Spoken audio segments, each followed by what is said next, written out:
বৃষ্টি হতে।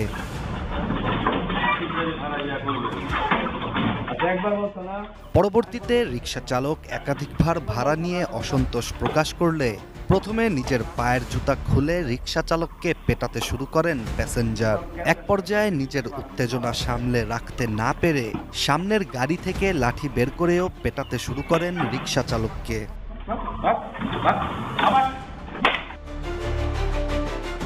এই ভিডিও সামাজিক যোগাযোগ মাধ্যমে ছড়িয়ে পড়লে বের হয়ে আসে রিকশা চালককে পেটানো ব্যক্তির আসল পরিচয়। RICL TMX, যুগের পর যুগ স্থাপনা থাকে মজবুত।